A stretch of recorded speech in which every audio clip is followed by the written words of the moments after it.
25 miles north of Fort Collins lay the Waverly community, nestled next to the mountains and away from the hustle and bustle of Fort Collins city life. Within the Waverly community lays the CSU-owned Gabbard-Rutledge property. The 313-acre plot has limitless potential to serve as a living laboratory for students of the Warner College of Natural Resources.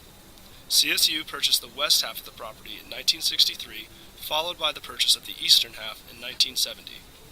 During the 50s and 60s, the property was widely seeded with non-native forage grasses, which still dominate the property today. In the last year, however, seeding with native plant species has begun. Unfortunately, the property has not been utilized to its full potential and has instead served as a storage site for various professors from the university. We sat down with Dr. Paul Myman to talk about various research projects. A couple of grad students who are doing their research projects out here. We have actually maybe 3 projects out here now. One set of plots right over here, we're looking at different seed mixes of native annuals and how they compete with cheatgrass. We have another student out here, another one of Mark's students, working on milk vetch, a native forb that we find out here. And then we've got I think a postdoc is starting another cheatgrass study over on the old railroad. In the last few years, Dr. Paul Myman and Dr. Mark Paschke have begun work to clean up with promising outcomes. Cassie Kiefer is a grad student currently working on the property.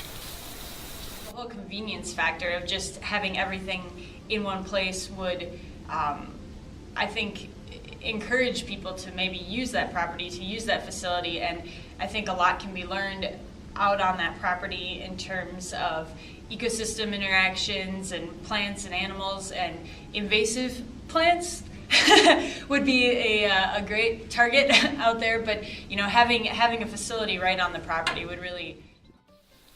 With the aid of your donations, other projects will be able to come to life. Donations will also aid in the construction of much-needed structures on the property, including a fully functional lab. The Gabbard-Rutledge project is an essential resource to students of the Warner College of Natural Resources. The property offers the hands-on experiential learning needed to survive in our field today. Donations could help immensely.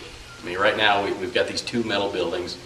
Both of them are in good shape, and it's great for storing some of the equipment in here and doing work under a roof when it's raining or snowing or something like that. But as it stands right now, we really don't have anything close to a lab facility or classroom facility. If we have a class out here and we need to just go sit down and go through something between being outside and doing some sampling and hands-on stuff.